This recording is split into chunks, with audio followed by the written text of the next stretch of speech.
دوسرے جز میں نکتہ ہے. لا الہ الا اللہ پہلا جز بے نکت ہے. نون نجی اللہ دوسرا جز نکتوں پہ مشتمل. ابراہیم خلیل اللہ دوسرا جز نکتوں پہ مشتمل.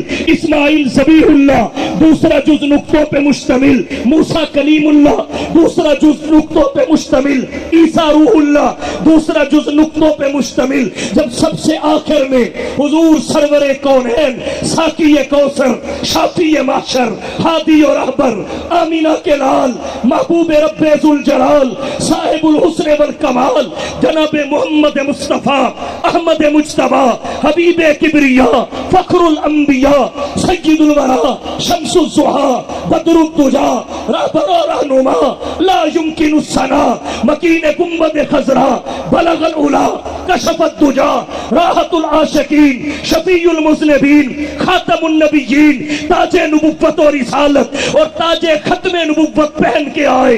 اللہ نے آپ کو جو کلمہ عطا کیا جیسے اس کے پہلے جز میں نکتہ نہیں ویسے ہی دوسرے جز میں بھی نکتہ نہیں. اللہ نے دونوں جزوں کو نکتوں کے بغیر بنا کے عطا فرما کے دنیا کو بتا دیا اللہ پر الوہیت ختم ہے محمد پہ نبوت ختم ہے. تاج و تخت ختم نبوت تاجدار ختم نبوت نعرہ تکبیر. آ تجھے بتاؤں کیوں بے نکت ہے نام محمد.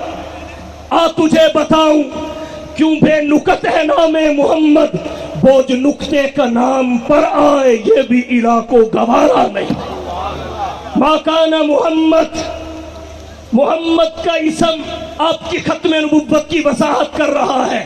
فرمایا ما کان محمد ابا احد من رجالکم محمد تم مردوں میں سے کسی کے باپ نہیں ہے. آگے دوسرا مقام ولیکن رسول اللہ و خاتم النبیین لیکن وہ اللہ کے رسول ہیں خاتم النبیین ہے. جیسے آپ کا نام ختم نبوت کی وضاحت کر رہا ہے آپ کا منصب اور مقام بھی ختم نبوت کی وضاحت کر رہا ہے. آپ کا منصب اور مقام کیا ہے؟ رسالت. ولیکن رسول اللہ لیکن لفظ رسول کے بعد اس میں اللہ لا کر اس بات کی وضاحت بھی کر دی کہ نبی اور رسول بنتا نہیں ہے رب بناتا ہے. نبی اور رسول بنتا نہیں ہے رب چنتا ہے. ربوبیت ذاتی منصب ہے نبوت وہبی منصب ہے صحابیت وہبی منصب ہے خلافت انتظامی منصب ہے ولایت کسبی منصب ہے. جتنا گڑ ڈالو اتنا میٹھا. ہمارا اہل سنت والجماعت کا نظریہ یہ ہے کہ صرف نبی ہی نہیں بلکہ صحابی بھی بنتا نہیں ہے اسے بھی رب چنتا ہے.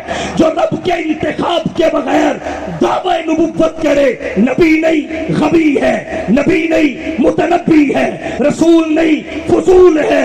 اور جو رب کے انتخاب کے بغیر دعوی صحابیت کرے وہ بھی صحابی نہیں ہے بربادی ہے.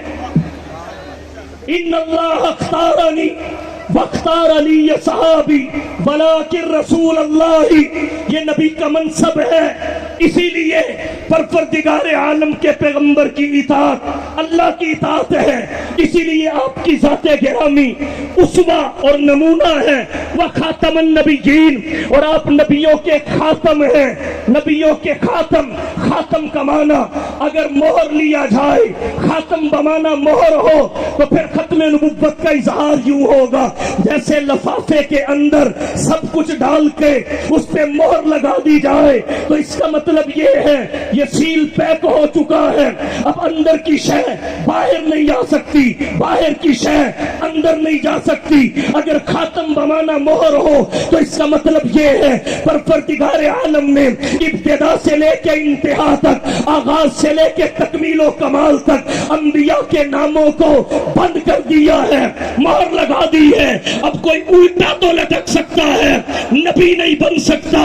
نبی کا آنا اور ہے نبی کا بننا اور ہے.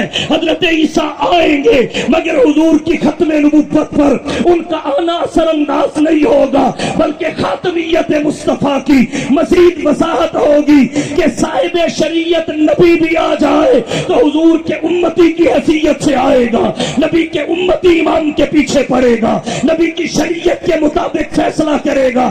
تو جب صاحب شریعت نبی آ کر بھی اللہ کے نبی جناب محمد الرسول اللہ کے تابع ہوتا ہے اور اس کے آنے سے خاتمیت مصطفیٰ کا اظہار ہوتا ہے, تو کسی اور کا دعوی نبوت کیسے چل سکتا ہے؟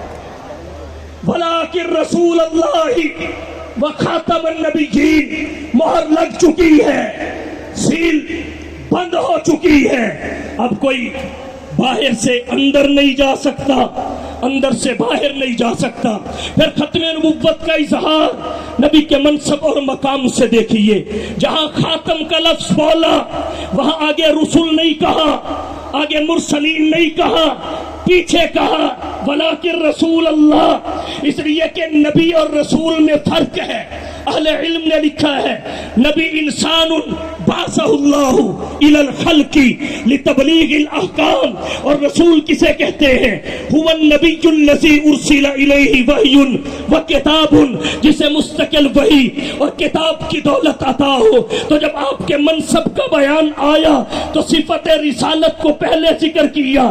جب خاتمیت کے اظہار کی بات آئی خاتم الرسول نہیں کہا, اس لیے اگر رسولوں کے خاتم ہوتے نبی رسول کے نیچے ہوتا ہے تو ختم نبوت کا مسئلہ واضح نہیں ہوتا تھا. جب نفی کی باری آئی تو نیچے سے بات شروع کی, جڑ اکھاڑی, فرمایا اللہ کے رسول تو ہے لیکن جب بات خاتمیت کی آئے گی پھر خاتم الرسول نہیں, پھر خاتم المرسلین نہیں, پھر خاتم النبیین. کیونکہ ہر رسول نبی ہوتا ہے مگر ہر نبی رسول نہیں ہوتا. محمد مصطفیٰ نے جب محمد مصطفیٰ نے نبیوں کی آمد پہ مہر لگا دی ہے تو رسولوں کی آمد پہ بطریق اولا لگا دی ہے. نعرہ تکبیر, تاج و تخت ختم نبوت. نبی آتے رہے, آخر میں نبیوں کے امام آئے.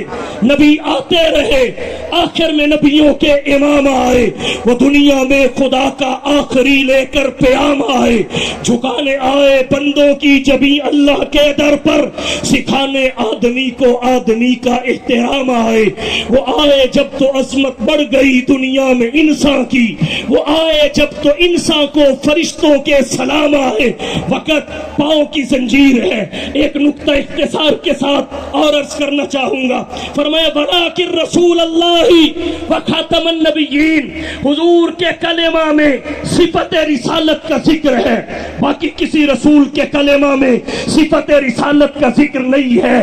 آدم کو صفی اللہ کہا, رسول اللہ نہیں. نوح کو نجی اللہ کہا, رسول اللہ نہیں. ابراہیم کو خلیل اللہ کہا, رسول اللہ نہیں.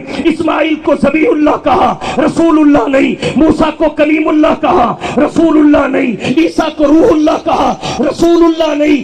رسول اللہ فقط خاتم الرسل خاتم النبیین جناب محمد مصطفیٰ کو کہا گیا, اس لیے کہ اصل میں نبوت اور رسالت مصطفیٰ کی ہے. تحذیر الناس میں بانی دار العلوم دیوبند, حجت الاسلام والمسلمین, قاسم العلوم والخیرات, منبع فیوز و برکات, صاحب آب حیات حضرت مولانا محمد قاسم نانوتوی رحمہ اللہ کا ارشاد ہے کہ حضور کی نبوت اور رسالت ذاتی ہے.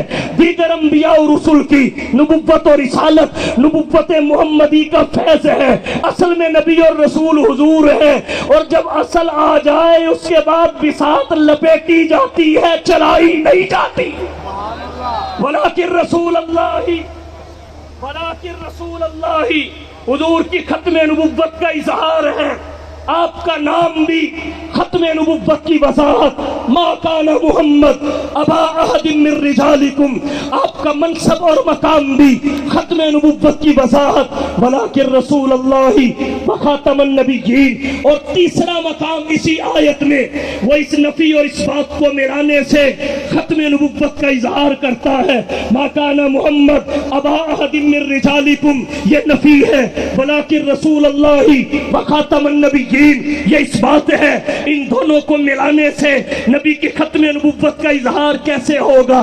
اللہ نے بتایا محبوب آپ کی پہچان نبوت نہیں ہے, رسالت اور ختم نبوت ہے. آپ کی پہچان نبوت نہیں ہے. رجل کہتے ہیں بالغ اولاد کو. اللہ نے آپ کی اولاد بالغ ہونے سے پہلے نرینہ اولاد اپنے پاس بلا لی. اس کی حکمت اہل علم نے بڑی لکھی ہیں. ایک حکمت یہ بھی ہے اگر حضور